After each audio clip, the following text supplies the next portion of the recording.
कभी ज़रूरत पड़ जाती है, पेंसिल चाहिए, बैलून चाहिए, बुके लाना है, ये लाना है, उसको पेटी कैश बोलते हैं। हर रेस्टोरेंट को एक पेटी कैश इशू होता है 15-20 हज़ार रुपया। अगर जो रिमोट एरिया तो हो सकता है वहाँ 50 हज़ार रुपये रखा जाए, वहाँ डीजल भी परचेज करना। अगर आपके कार्ड नहीं बने हुए डीजल की, कोशिश करें कि कैश लोगों के हाथों में कम से कम जाए।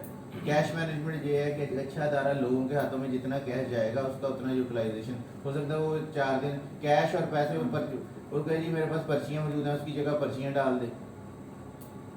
फर्ज करें कि आरजी माफ है, आपको 10 हज़ार की ज़रूरत है, आप उसकी जगह को डीजल की पर्चियाँ रख दें हमें दिखाने के लिए, मैंने डीजल डलवाई ना पर्ची पड़ी, अगले दिन तो कंसिडर कर लेना। हाँ, लेकिन इसके ऊपर एक ऑडिट डिपार्टमेंट बैठता है जो आगे उसको वीकली चेक करता है या डेली चेक करता है, अपने पेटी कैश चेक कराओ।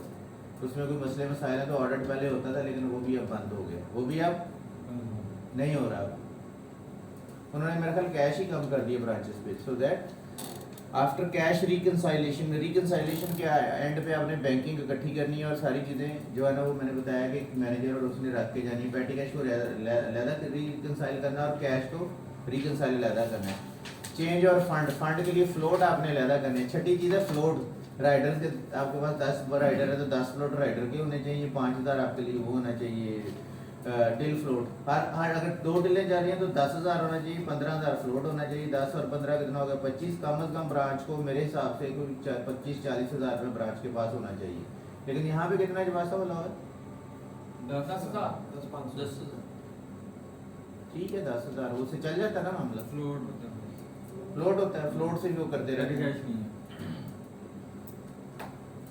शेखुपुरे पे होगा, शेखुपुरे पे भी नहीं।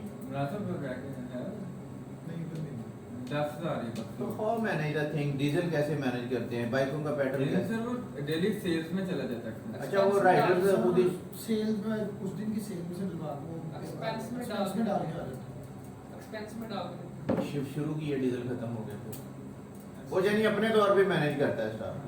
मुझे समझ लगी जितने इन्होंने कंट्रोल ही उतना की दे दिया, कितना की पैसा होना चाहिए, इससे ज़्यादा नहीं है, 10,000 से ज़्यादा नहीं होना चाहिए। That's good. क्रैश किट आ गई, क्रैश किट कल बढ़ा दिया। तो डिपॉजिट लो वो आपके पास बुक होनी चाहिए जिसपे डिपॉजिट लो बुक। ऑपरेटिंग फंड्स, जो आपका ऑपरेटिंग फंड है उसको पेटी कैश बोलते हैं। Total amount in all cash funds in the restaurant, ठीक है। Then petty cash, then transaction, customer payment in exchange for the product, the majority of restaurant transaction are cash. लेकिन कभी कभी ये भी होता है कि वॉचर आ गया तो वो भी कैश ही है। वो वॉचर हो सकता है किसी बैंक के से इन्होंने लेना हो पैसे फिनांस ने, तो वो उधर डिपॉजिट करके अपना कैश ले लें, तो उसको अलाइंस मार्केटिंग बोलते हैं। Stock gifts and watchers, follow the cash handling standards. इसमें देखिए पेपर मनी या कॉइन्स ये आप लेते हैं, चेक्स भी आप ले सकते हैं। If company law, credit card, pharmaceuticals होगी, कोई बड़ी बुकिंग होगी तो उस पर आपको चेक मिल गया होगा, ये कैश करवा लें, यू कैन, ठीक है। कूपन एंड कॉम्पनसेशन, ठीक है जी। गिफ्ट वॉचर्स, ये भी जो कंपनी आपको कहती है कि ये आप एक्सेप्ट करें या इस पर डिस्काउंट दे, तो आपको फिनांस और ये आपके पॉलिसी मेकर जो पीछे डिपार्टमेंट बैठे हुए हैं, अलाइंस हो गया, मार्केटिंग हो गया, फिनांस हो गया, अकाउंट्स हो गया, वो कोई चीज़ें HR से भी मिलके होती हैं, तो जो भी पीछे पॉलिसी बनती है उसकी पॉलिसी मेकिंग करनी पड़ती है। Cash drop, cash pull. As a shift leader, you need to make sure your team handling the cash properly at the register. This is includes the performing the cash drops.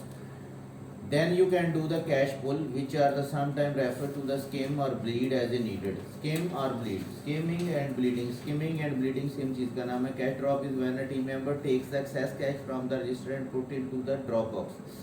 All cash pull is when the shift leader puts money from its drop box, or a cash pull is when पुल। अच्छा इसमें 2 चीज़ें बताई गई हैं, cash पुल और cash drop.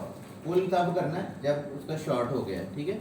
Box register into the safe, leader puts the money from the drop box और register into the safe. वो उठा के रात को उसको सेफ में एक्सेस ऐड कर लेता है। अगर सुबह की शिफ्ट में प्लस आया तो उसमें डाल दिया, रात को हो सकता है वो बैंकिंग में जमा करवा दिया जाए। ये ज़्यादातर यही होता है कि वो बैंकिंग में चला जाता है।